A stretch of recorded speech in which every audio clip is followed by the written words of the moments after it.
Salut tout le monde, c'est K2 et aujourd'hui je t'apprends une nouvelle technique avec Watson qui est une technique pas du tout conventionnelle par rapport au perso qui, comme dans tous mes tutos, je le répète, est un perso défensif. Là, on va rentrer sur une technique full agressive et cette technique, c'est la technique du Chidori. Et oui, vous avez bien entendu, le Chidori. Alors, sortez vos meilleurs skins de Naruto et c'est parti. Ok, alors... Vous allez me dire en quoi consiste cette technique. Eh bien, comme son nom l'indique, le Chidori, elle est un peu représentative de la technique que l'on peut trouver dans le manga Naruto, la première fois qu'on a vu via Kakashi, qui est simplement entre guillemets une percée avec de l'électricité dans la main.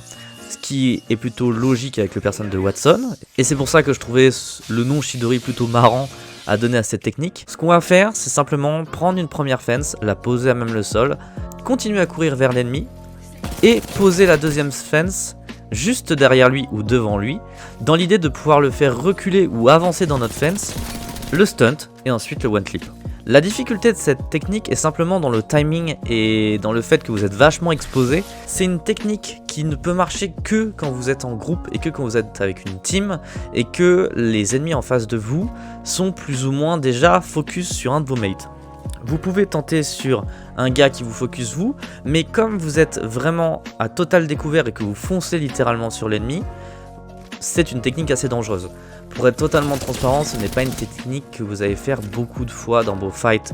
Ça reste un peu une technique pour faire le show, on va pas se mytho, ça marche rarement, il faut avoir surtout les bons timings, mais c'est une technique qui est marrante, donc je vais essayer de vous apprendre à la faire. Ok, donc pour commencer, vous allez aller simplement en terrain d'entraînement, comme d'habitude, car il faut malheureusement s'entraîner sur des bots, c'est le meilleur moyen pour au moins comprendre le timing.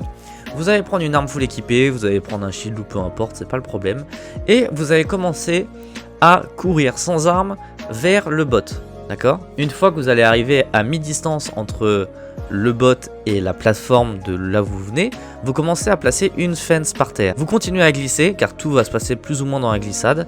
Juste avant la fin de votre glissade, vous posez la deuxième fence et vous essayez de bien viser pour que la fence transperce bien le mannequin. Une fois que c'est fait, vous apprenez à prendre votre arme rapidement et faire le one clip juste derrière. Mais tout est une question de timing, il faut beaucoup s'entraîner, il faut essayer vraiment dans toutes les directions possibles et imaginables, de gauche à droite et de droite à gauche, car en plein fight ce sera vraiment différent.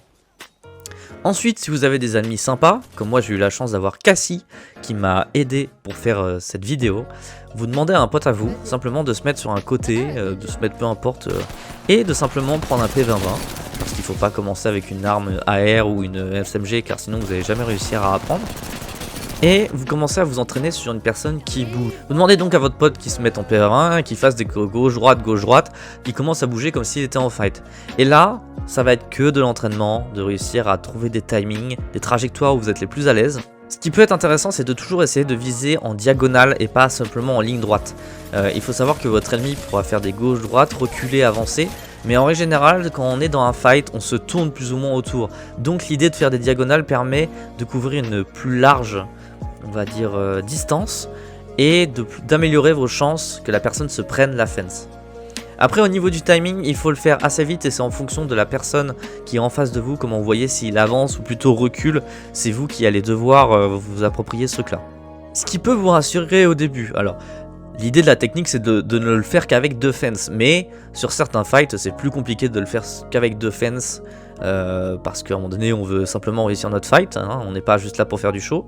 Donc si vous n'arrivez pas avec deux fences, vous pouvez faire avec trois fences, comme l'exemple que vous voyez actuellement maintenant, qui permet de couvrir les deux côtés de la personne. Donc peu importe si elle va reculer ou avancer, dans les deux cas, elle se prendra la fence, et dans ce cas-là, vous serez sûr de gagner votre duel.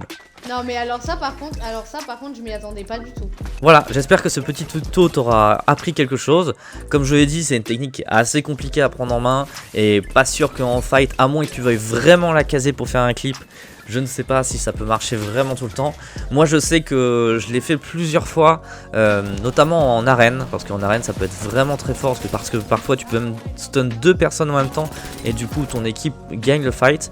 Et en BR aussi ça peut faciliter les choses, mais cette technique ne marche que la plupart du temps dans des bâtiments où il y a pas mal de cover, où vous pouvez un peu faire le rat, sortir, poser les fences et ensuite faire le one clip, parce qu'en plein open field vous êtes beaucoup trop exposé et du coup je vous conseille pas de la faire. Donc j'espère que cette petite vidéo t'aura plu, n'hésite pas à mettre un like et un pouce bleu si jamais la vidéo t'a plu, et moi je vous dis à la prochaine, bonne game.